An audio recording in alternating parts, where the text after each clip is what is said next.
Good afternoon. So the objective of this webinar is to have a discussion about how to interpret COVID testing for a new normal living. Actually, in this stage of infection, we see sometimes misinterpretation of COVID test results lead to unnecessary pandemic fatigue, and also sometimes it pose a risk of transmission. So therefore, we need to have a balance between these two ends, not to make unnecessary troubles for people, and also not to miss significant impact, the results with significant impact. So with that background, first we'll go through the WHO definition for confirmed COVID-19 case. It is obviously, if PCR is positive, it is a confirmed case.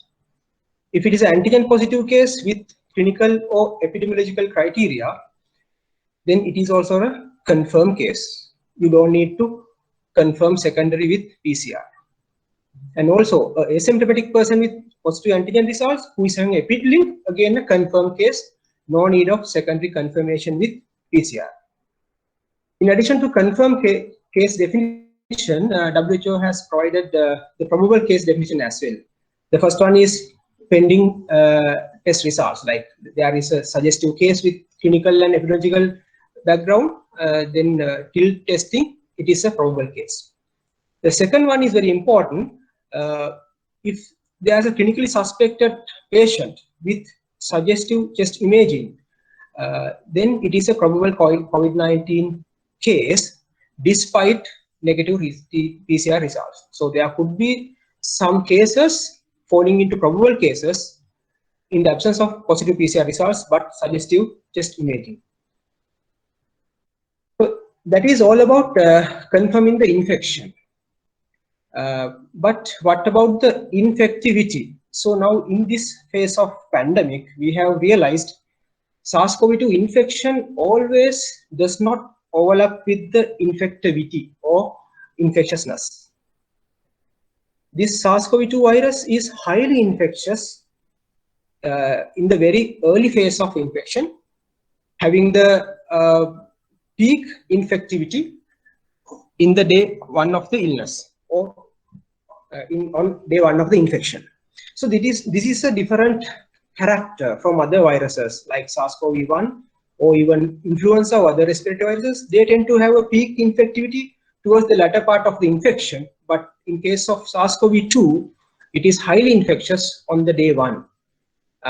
So that is the main character, that this virus is causing so much trouble all over the world in controlling the pandemic. But it is known that this virus is not infectious more than 10 days in mildly symptomatic cases or asymptomatic cases. So it is highly infectious in very early phase and also not infectious beyond 10 days in mildly symptomatic or asymptomatic cases. In case of severe COVID-19, the infectivity can go up to 10 to 20 days. In addition, immune compromised population is a problem here because small percentage of immune compromised people can have prolonged viral excretion with the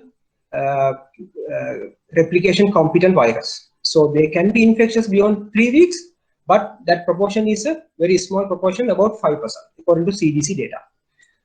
And here we should have a clear idea about who are severely immune suppressed people.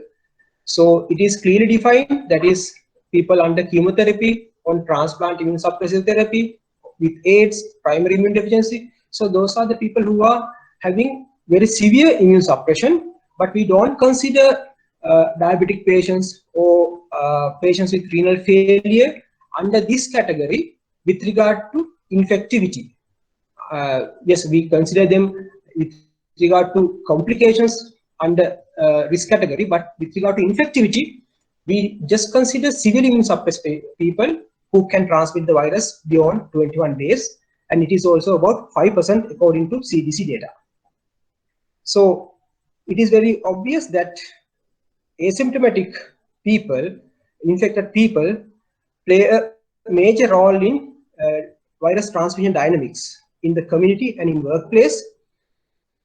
and they are highly infectious in the early phase of infection, and that is why we have to always emphasize on new normal living to control this infection because of this character which is deviating from other respiratory viruses. So this is a good graph where we can clearly understand these viral kinetics with regard to infection and infectivity. Although this is not a very perfect diagram, it is enough to understand those dynamics.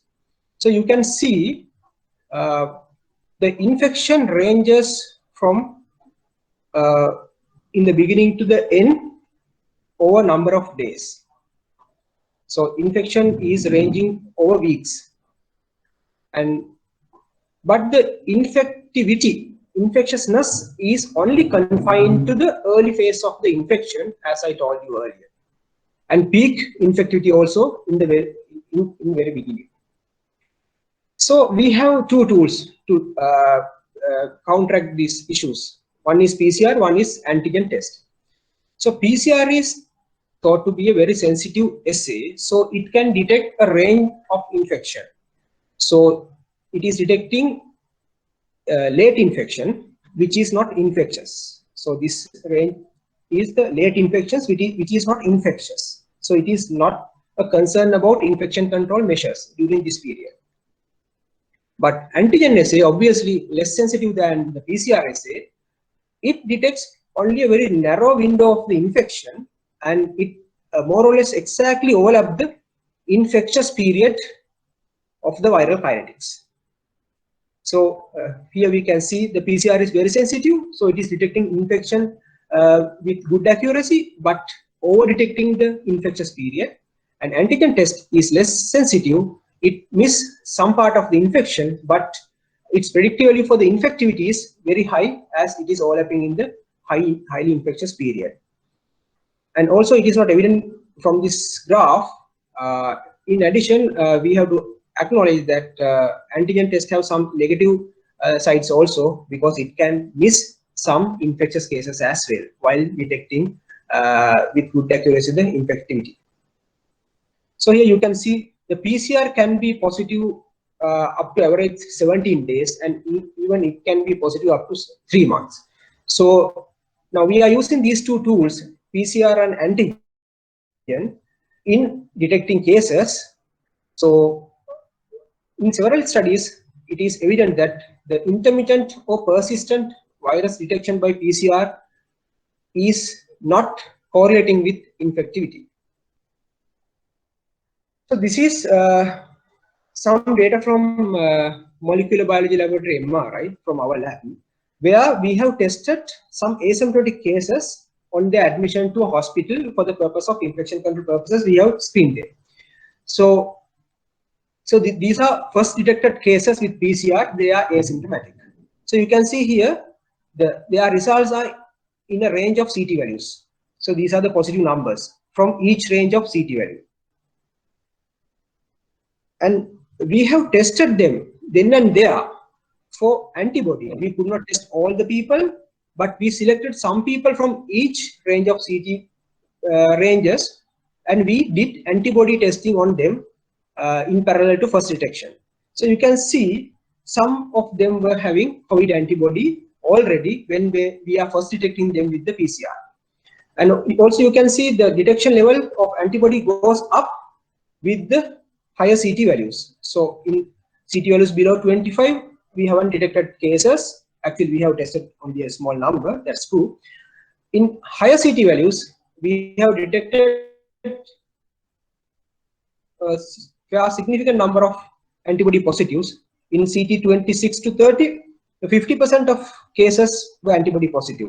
In CT value 31 to 35, 75% cases were positive on first detection for antibody. Above CT 35, it is again dropped to 50%. I think that may be due to this. About CT 35, the curves are not reliable, so those might be false curves.